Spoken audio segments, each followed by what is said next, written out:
Sous ma peau, sous ma peau, sous ma peau, sous ma peau, sous ma peau. Bonjour et bienvenue dans ce nouvel épisode de Sous ma peau, un podcast qui révèle l'invisible en questionnant notre psyché, nos états d'âme. Aujourd'hui, pour un épisode un petit peu spécial, nous sommes en compagnie de James, mon conjoint.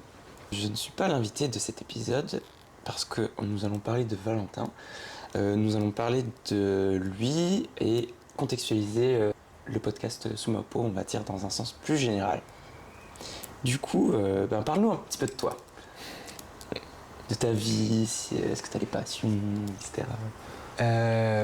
Oui, j'ai beaucoup de passions qui se rapprochent toutes du domaine artistique, que ce soit la mode, la peinture, la photographie, la musique. Il y a vraiment tous les secteurs de l'art qui m'intéressent, mais je me suis plus focus sur l'aspect plastique. À côté, je suis plasticien. J'ai un autre compte où je mets mes dessins, mes peintures, et c'est un peu le compte où je m'exprime sans forcément réfléchir à qu'il y ait un sens derrière, même si j'en trouve souvent par la suite. Mais au début, c'est purement expressif. Parlons de toi, de ton parcours de vie. Qui est Valentin Canaroso ? Alors, j'ai 28 ans, je suis artiste plasticien et vendeur. J'ai un parcours assez particulier parce que j'ai très fortement cru en moi très tôt, ce qui fait que j'ai quitté ma mère assez tard, c'est-à-dire il y a 3 ans, littéralement. J'avais déjà monté mon auto-entreprise après mon BTS en design graphique, mais je voulais vraiment me rapprocher de l'art et pas du graphisme. Donc en 2017, j'ai créé mon entreprise. Et à partir de novembre 2017, j'ai commencé les expositions. J'ai pu exposer à Lausanne, j'ai pu exposer à Strasbourg, à Paris également, faire le salon d'art contemporain à Paris. Le salon des jeunes talents aussi, enfin plusieurs choses qui m'ont vraiment aiguillé dans ce sens.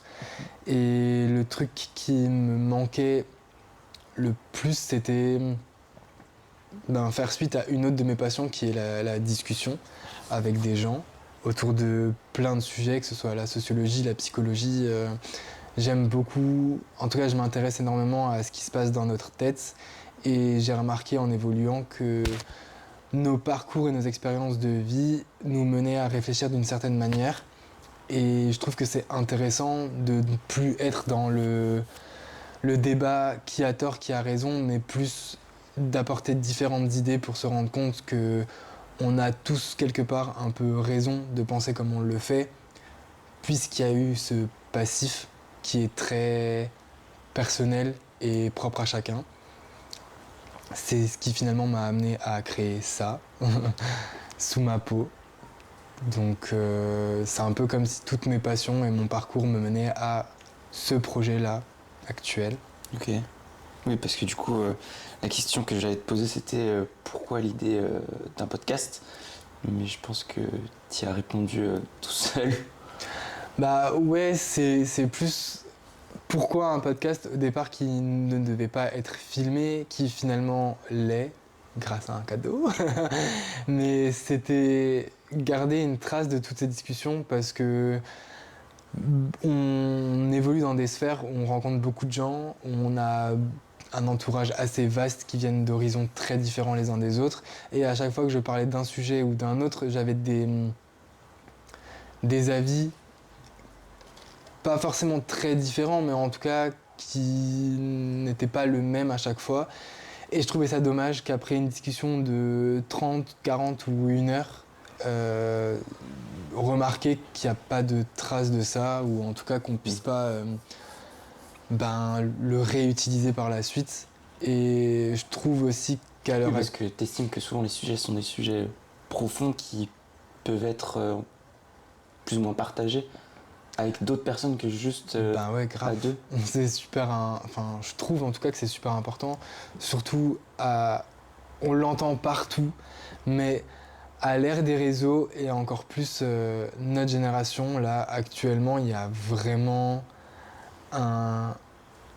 une distance qui a été mise entre les gens.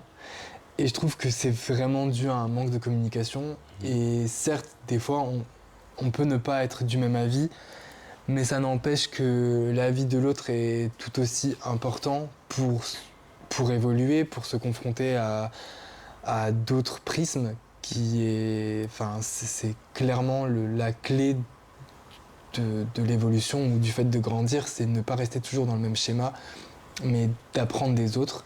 Et c'est ce que je vais faire à travers ce podcast, c'est apprendre des autres. Après, s'il y a encore une audience qui suit et pour qui ça peut être une aide ou juste un divertissement mais constructif, j'aurais tout gagné, je pense. Tu nous expliquais que justement tu avais cette intention de partage, mais justement à quoi on doit s'attendre avec le podcast Sous ma peau? Ça va parler de santé mentale, ça va parler plus de choses qui sont en lien avec ton art, vers quoi t'aimerais, on va dire, l'idée, diriger ce podcast?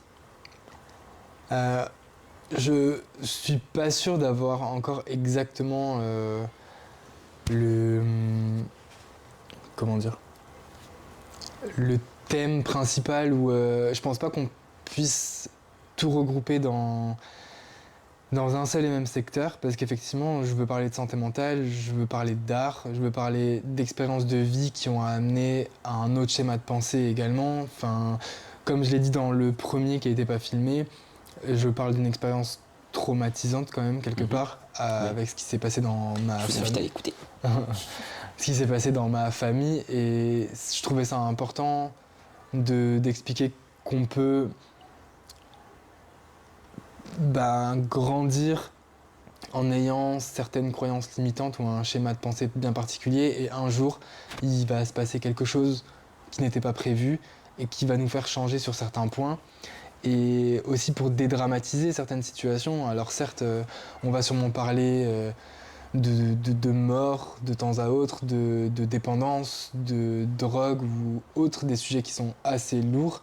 Mais je pense que c'est important de revenir à la base même du sujet sans penser aux répercussions, juste se livrer d'humain à humain en partageant des tranches de vie. Je pourrais pas dire que c'est un podcast artistique, je pourrais pas dire que c'est un podcast santé mentale. C'est un podcast qui va réunir différents sujets, des sujets où moi-même, premièrement, je me sens concerné d'une quelconque manière, et j'ai pas envie de m'enfermer non plus.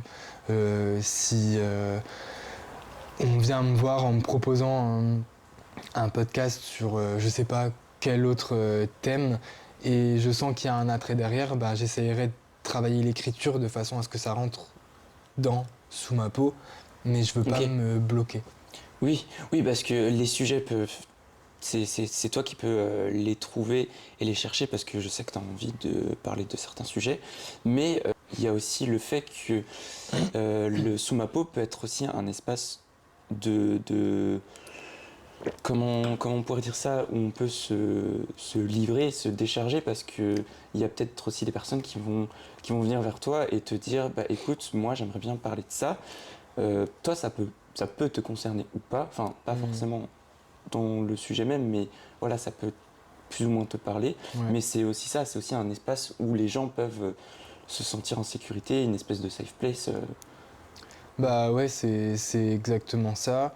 Et c'est aussi une des motivations qui a fait que j'ai créé Sous ma peau, parce qu'on me dit généralement que j'ai cette énergie un peu de confiance, ou en tout cas je peux être à l'écoute vraiment de personnes. Et je me suis dit, autant créer effectivement cette safe place, cet endroit Non, je sais que c'est ce qu'on entend dans tous les podcasts, mais vraiment, c'est une intention du cœur. Et si on est plusieurs à le faire, bah, tant mieux finalement. Parce que je pense pas qu'on sera trop à discuter de certains sujets. Oui. Et justement, quand tu nous dis à plusieurs, est-ce que ça sera des séances où il y aura qu'une personne ou selon les sujets, est-ce que tu as l'intention d'inviter plusieurs personnes, faire des espèces de tables rondes ou même est-ce que tu auras l'intention de le faire dans des lieux particuliers? Alors, j'avais déjà réfléchi à la première partie de la question, mais pas à la deuxième. Oui, je pense que je vais d'abord me rôder sur les entretiens à deux. Ouais. J'ai commencé en faisant un qui n'était pas filmé et où je parlais tout seul. Là, c'est filmé et on est à deux, mais c'est encore moi qui est le sujet principal. Donc j'aimerais vraiment me lancer dans l'interview pure et dure, enfin interview plus échange avec une personne. Il y en a deux qui sont prévus, ou vraiment les mettre à l'honneur, et c'est des sujets auxquels je m'intéresse, où j'y suis un petit peu... Enfin, j'ai un pied dedans, on va dire, mais ce sera avec des personnes qui connaissent vraiment le sujet et qui vont apporter leur propre expérience. Ce qui emmène à potentiellement plus de personnes, oui, ça pourrait être cool. Ça pourrait être quelque chose qui m'intéresse, pour que dans un épisode, on ait des avis vraiment très divergents. Et dans des lieux... Ou pas, c'est pas forcément. Ou pas, ouais. Et la deuxième partie de la question, bah ouais, ça pourrait être cool de faire dans des lieux différents, mais j'ai vraiment... Là, pour le moment, si je veux accorder une safe place aux personnes, il faut que je me sente dans une safe place, et c'est pour ça qu'on est chez nous, à la maison. Et peut-être, comme dit, comme pour les thèmes abordés, je me laisse pas de limites ou de boîtes, parce que vraiment le but c'est de sortir de l'endoctrinement et des étiquettes qu'on peut nous accoler. Donc je ne vais pas commencer à me dire il faut que ce soit comme ça. C'est possible. Ok. Why not? Et justement, on a parlé, on a abordé le sujet de ton premier podcast. Après coup, qu'est-ce que tu aurais à dire? Qu'est-ce que ça t'a fait justement de faire ce premier podcast tout seul? Parce que du coup, t'as parlé d'un sujet assez lourd, on va pas le rappeler, mais comment t'as vécu la chose? Parce qu'effectivement, c'était la première fois que tu faisais ça, tu le faisais seul, c'était pas filmé. Première fois que je recevais les micros, que je les utilisais. Dur. En vrai, c'est pas évident. C'est déjà pas évident de parler.